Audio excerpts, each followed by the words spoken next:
मानना तो पड़ेगा गाइस, इस दुनिया में कुछ भी कर लो, यदि मन की शांति ना हो तो ये जीवन ही बेकार है। तो आज बात करते हैं रियली मोटिवेटर आज़ाद के साथ। तो ये कहानी है उस बिजनेसमैन की जिन्होंने दुनिया में तो सब कुछ अपने जीवन में प्राप्त किया था, लेकिन उन्हें मन की शांति नहीं मिल पा रही थी। तो बस किसी से सलाह लिए कि मुझे मन की शांति चाहिए। तो उन्हें कोई व्यक्ति सलाह दिए कि पास के गुरुकुल में गुरुजी रहते हैं, वो बहुत बड़े शिल्पकार हैं, वो आपको बता देंगे कि मन की शांति कैसे प्राप्त किया जाए। तो बिजनेसमैन बस गुरुकुल में गुरु के पास पहुँचे तो वहाँ उसके शिष्य बोले कि अभी तो गुरुजी नहीं मिल पाएंगे आपसे, लेकिन हाँ अगर गुरुजी से आप मिलना चाहते हैं तो यहाँ के नियमों को पालन करना होगा, फिर आपसे मुलाकात हो जाएगी गुरुजी की।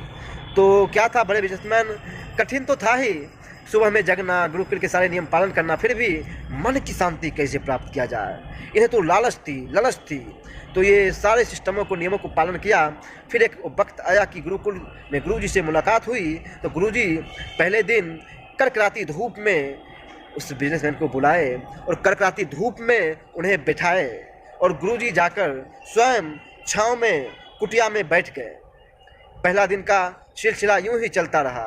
फिर दूसरा दिन हुआ तो उस बिजनेसमैन को गुरुजी छाँव में बिठाए और कुछ खाने पीने को नहीं दिया, और गुरुजी खुद बड़े बड़े अच्छे पकवान, स्वादिष्ट पकवान खाने लगे। और राजा ये बिजनेसमैन यूं ही देखता रहा।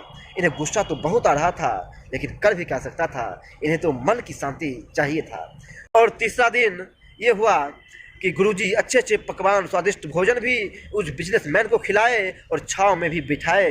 लेकिन उस वक्त गुरुजी मेडिटेशन में लीन थे।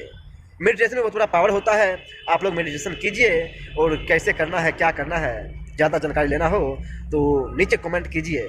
और चलते हैं फिर टॉपिक्स पर। और तीसरे दिन का टास्क ये था कि उनको खाना भी अच्छा खिलाया गया और छाँव में भी बिठाया गया।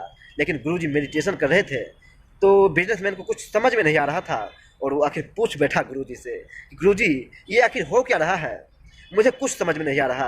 पहले दिन आप मुझे कड़कड़ाती धूप में बिठा दिए, दूसरे दिन मुझे छाँव में बिठाए, कुछ खाना खाने को नहीं दिए, और आज आप मुझे खिला रहे हैं, छाँव में भी बिठा रहे हैं, लेकिन आप कुछ नहीं खा रहे हैं।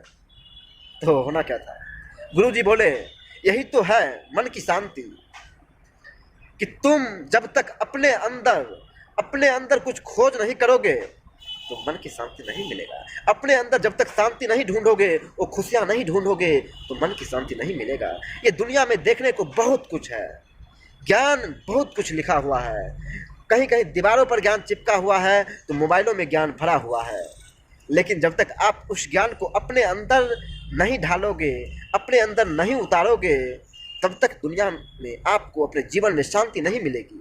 एक दौर हुआ करता था जब जीवन में शांति हुआ करता था, लेकिन कहीं दीवारों पर ज्ञान नहीं मिलता था।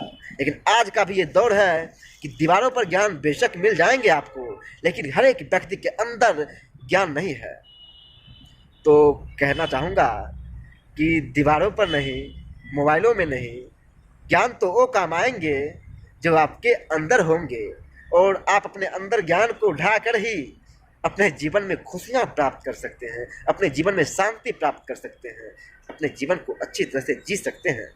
तो ये सब करने के लिए, जीवन में शांति पाने के लिए करना क्या होगा? बस वही जो शुरू से कहते आए हैं कि रियली मोटिवेटर आज़ाद के साथ मिलकर ठानना तो पड़ेगा